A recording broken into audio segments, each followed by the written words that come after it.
Ертеде әтеш пен мысық болыпты.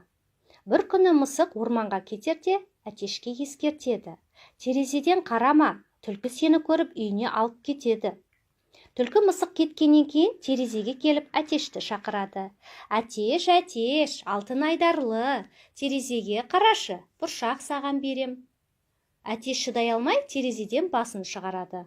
Түлкі бас салады. Осы кезде әтеш айқайлап досын шақырады. Мысық, досым, түлкі мені алыс орманға алып кетпек, көмектесші. Мысық әлі алыс кетпеген екен. Досының даусын естіп, қайта оралып келіп, әтешті құтқарады. Екінші күні мысық тағы кетеді.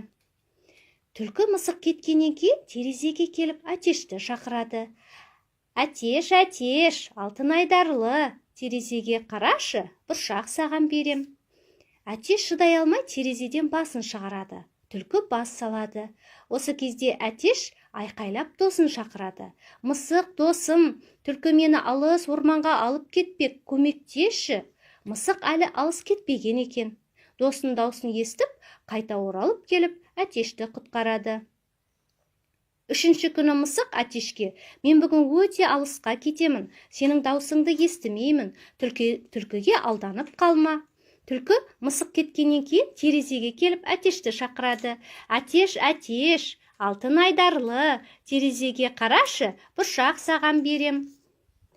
Әтеш шыдай алмай терезеден басын шығарады.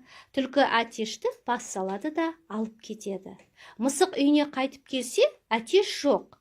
Мысық досын іздеуге шығады. Қалың орманда түлкінің үйіне келіп, өлең айтады.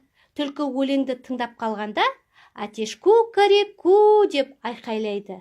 Мысық әтешті алып үйіне қайтады. Осылай достар бірге болады.